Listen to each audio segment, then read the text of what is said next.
We are finally back. Rex, Arne and I spent 4 weeks in South Africa, Eastern Cape, close to the Indian Ocean.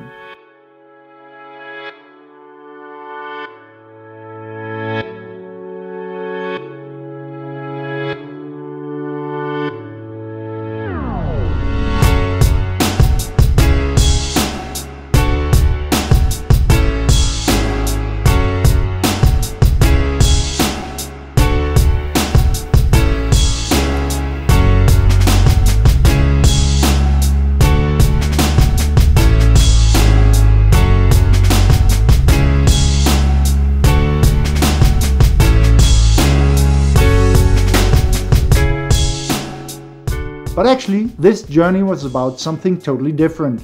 Because 2 years ago I got an email from Bettina from Denmark asking me if I could do a Hello Kasper video for her son who was about to get his confirmation done. Kasper, regarding to Bettina, was a big fan of mine and watched my show on TV and enjoyed every single video that I did or do on YouTube. So the idea was to go in there and surprise him by making a video and saying, "Hey Kasper, nice to see you, and remember to..." And what he didn't know was that I came in there when the screen went black and said, "Hey Kasper, actually I'm right here in front of you and I want to give you some advice."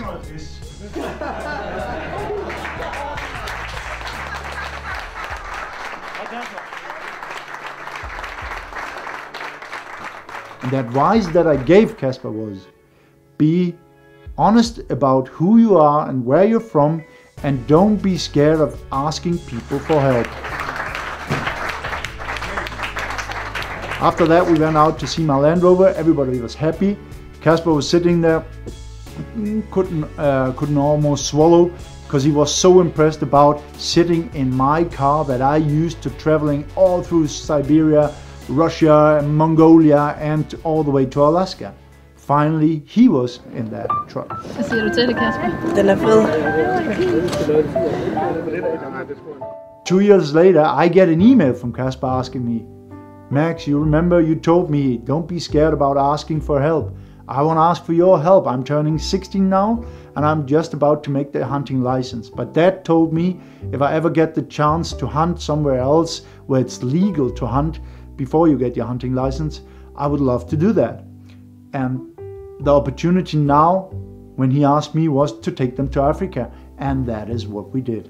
Before taking them to South Africa, I spoke to Tommy, the father of Kasper, and told him it's very important for me that we just not turning Kasper into some kind of trophy hunter, but turning him into a hunter that understands the environment, the whole philosophy about hunting, and how the process of the whole thing is very important for me. Of her.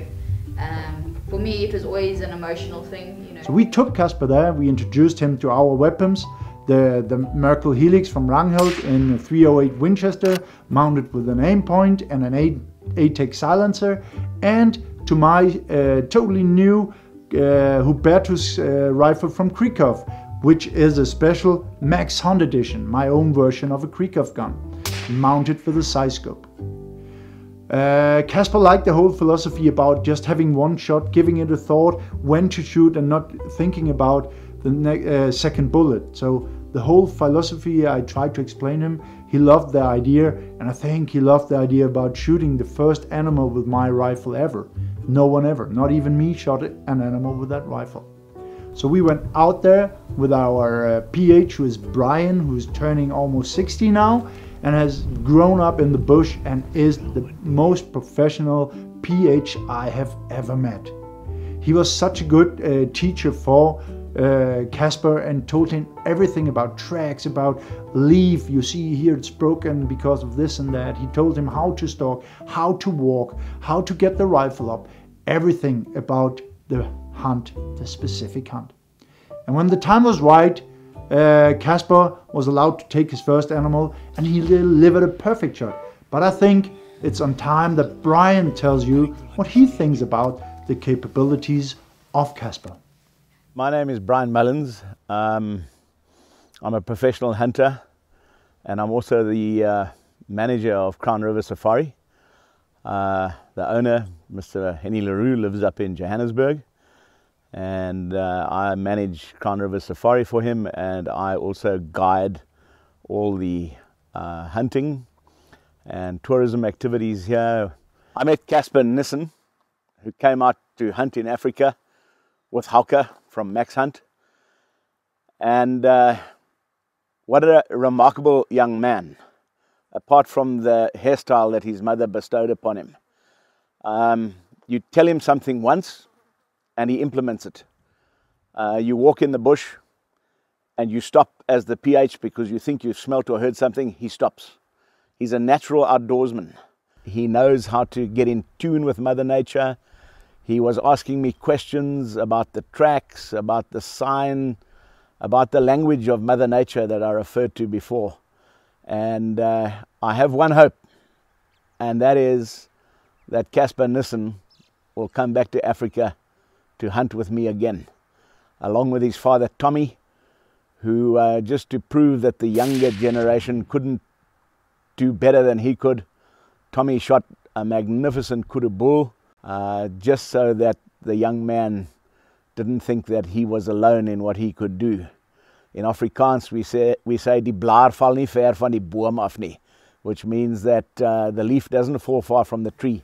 For me, it was a great privilege and a great honor to join Tommy, Kasper and Bettina, his mother, on this journey actually. Because not only turning him into a hunter by shooting an animal, but taking him to the skinner and let the skinner, the local skinner, teach him how to skin the ears and how to salt the animal, where to put the cut and everything. Being part of every process in shooting an animal, skinning it and bringing it to the taxidermist. And thanks to Douglas Cockcraft from Splitting Image, that Kasper was allowed to join for a whole day in Port Elizabeth at your taxidermist and be a part of it to understand how is it done, how much effort is put into it, and how big is this industry actually. For me, it's just the last thing I want to say is thanks Henry LaRue for letting us film this on your Crown River Safari Lodge. It's a beautiful place and I'll be back there pretty soon. But beside of that, everybody out there, please take 5 minutes of your time to make somebody else happy. Because the whole thing here started with me making a video for Kasper and making Kasper happy. And today we shared that story. Please subscribe if you like what you see.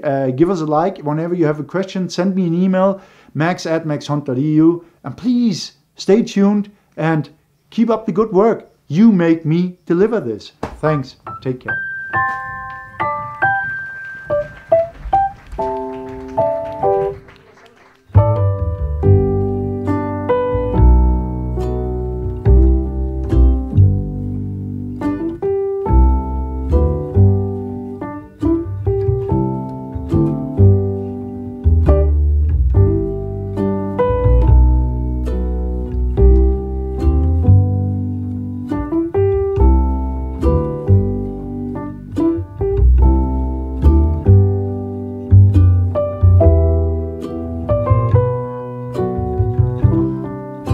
Everything right in the right moment. And we made it right. Exactly, Max, with a perfect stalk.